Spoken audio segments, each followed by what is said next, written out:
indeed a pleasure to be here in Washington, D.C. with you today and to join such a distinguished group of colleagues.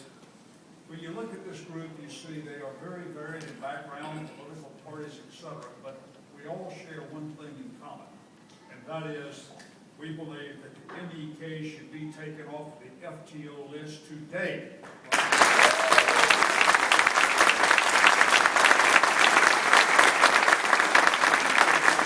And that the people of Camp, the residents of Camp Ashraf deserve our protection.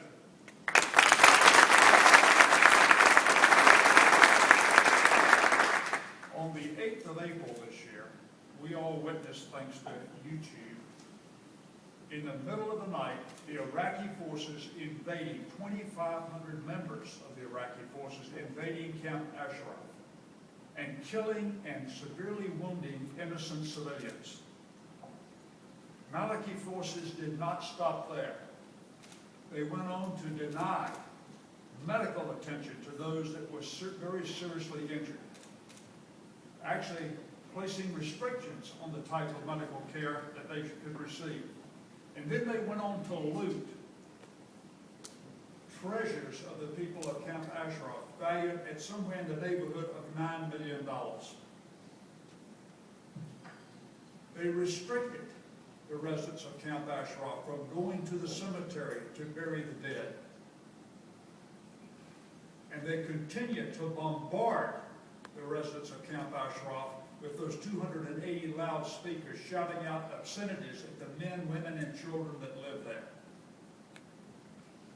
The people that suffered that day, the MEK residents that lived there, innocent civilians, that my two colleagues have already said, unarmed, there because they were promised protection by the United States.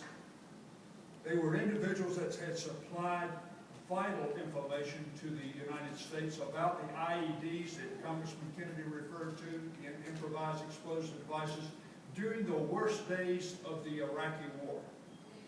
They were residents, they were citizens who had in fact provided information to us about Iran's nuclear capability, information that we might not have known or might not have received had it not come from them.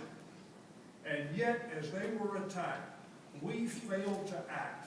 We failed to provide the protection that they deserved and that we had committed to. This morning, I call on Secretary Clinton and her fellow Secretary Gates over in Defense to acknowledge the commitment that we made, the promise that we made to the residents of Camp Ashraf. We can't hide behind the lame excuse of that area now belongs to the Iraqis any longer. We can't stand by and watch the genocide, the attacks that are taking place against unarmed people. And we can't allow the slaughter to continue. Because if we do this, we may be a great nation, but in the eyes of the rest of the world, we're certainly not a great nation if we do not honor the commitment and the promises that we made.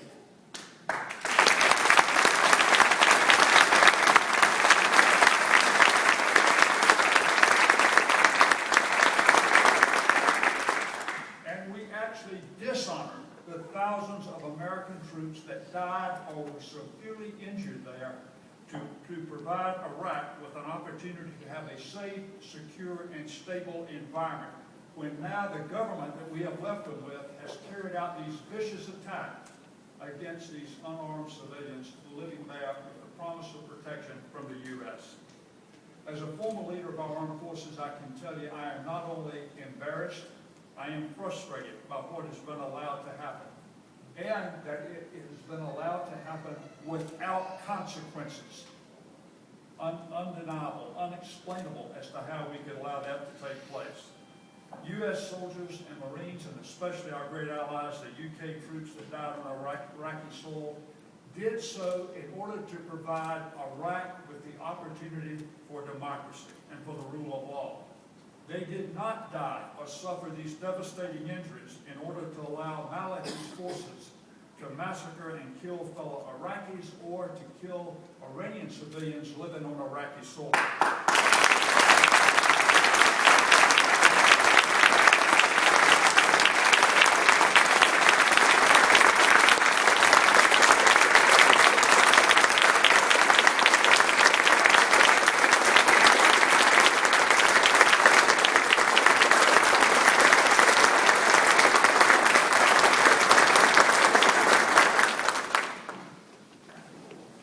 Iranians, members of the PMOI or MEK, were guaranteed protection by our forces, and their sole aim is to bring their homeland the same freedoms which we fought for in Iraq. Check President-elect Rajavi's 10 points. Her platform, it's almost a replica of the U.S. Constitution, and it provides the same freedoms and privileges that we have in this nation, that the United Kingdom has in their nation, that most of the Western world has in their countries. Yet, our own State Department and our own United States Congress, in the way that they have acted, are parties to this inhumane treatment of PMOI members because of their lack of inaction. The State Department, because in spite of the numerous recommendations that it has received from very prominent Americans to take the MEK off the FTO list, continues to slow roll that issue. And therefore, by that inaction, they have actually hurt the cause of establishing a democratic regime in Iran by continuing to keep the PMOI, PMOI or the MEK on the list. And again, some very prominent Americans, including one of our panelists this morning, Ambassador Dale Daly, Lieutenant General, retired as well, who knows more about terrorism than anyone they got in the State Department. And he recommended they come off a long time ago, and yet today they remain on.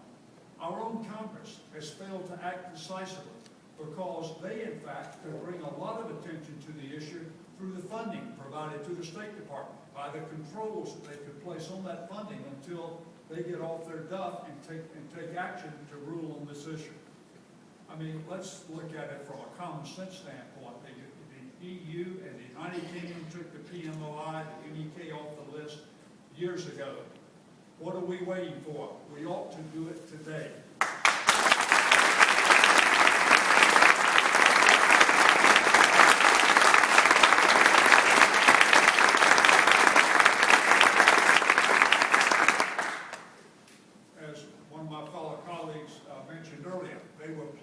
The MEK was placed on the list in the 90s in the hopes of appeasing the current Iranian regime. I mean, that was the main reason that it happened. They were the enemy of our enemy, as has been said. That ought to make them our friend, but instead, to appease them, we put them on the FTO list. It's not working. It didn't work then. It's not working today. Today, there is no question about it. The Iranian regime is the largest exporter of terrorism in the world. The Iranian regime today, we have found, has provided support in every encounter the U.S. has engaged in the last 25 years. They are not there to fight for the freedom of the country in which we are operating. They're there to fight for control for the current regime that's in Iran. From my perspective, the Iranian people could not have a worse government in charge than they have in the current Iranian regime. Yet, by keeping the MEK on the terrorist list, we in fact weaken the support of the most vital organization around that could bring about change internal to Iraq, to Iran. It is in fact a movement that would replace the current regime. It's well organized. Its beliefs are exactly opposed to what's going on in Iran today. And yet we continue to weaken them by keeping them on the list. We failed to provide, by doing that, we failed to provide an opportunity for the Iranian people to live in a democratic environment, one that would be based on the 10 points brought about by President-elect Rajavi. And that hurts the Iranian people. By default, keeping them on the list, we are failing to provide support for the most active anti-terrorist group around. I think that today, as we know, Iran has a much stronger and concentrated nationalism than any other country in the region. Iran, the people inside of Iran today know that, and that's why they fear the MEK, because by bringing this group together, by mobilizing the support that is there to get rid of this anti-Western world, anti-democratic, terrorist-supporting regime that we have today, they in fact are very adamantly opposed to the MEK, and they fear the MEK, for example, exactly that reason. If President Maliki is so weak that he can't control his own forces inside of Iraq, and in fact is going to use his forces to attack the innocent people in Camp Ashraf, then we in fact should view him, as Congressman Kennedy said, as being the same mold as another Saddam Hussein.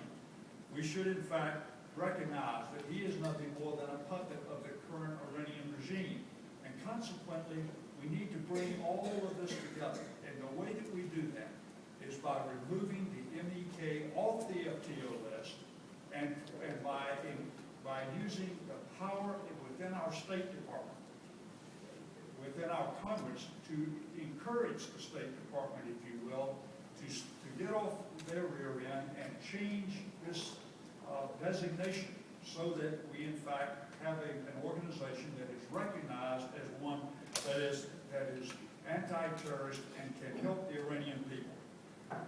Again, I think when we look at the way Maliki is operating today, it places him in the category of thugs like Milosevic and Saddam. And we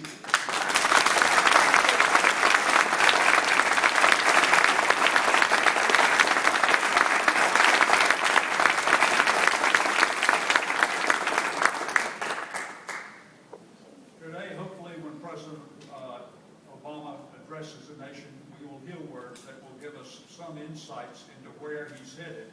And hopefully it will be that he is starting to recognize that the worst nation in the region in terms of supporting terrorism is the current regime inside of Iran. I would also encourage President Clinton and Secretary Clinton and Secretary Gates to take up arms to stop the Iraqi attacks and the harassment of the people who are our greatest allies in the war against Saddam. And I hope that Secretary Clinton, and I think she's a great Secretary of State, but I hope that she will expedite delisting MEK so that, and by so doing, we can provide the citizens of Iran with the greatest opportunity that they have of pursuing democracy, and that the MEK can thereby assist in bringing about change inside of Iran for the sake of the Iranian people. That's what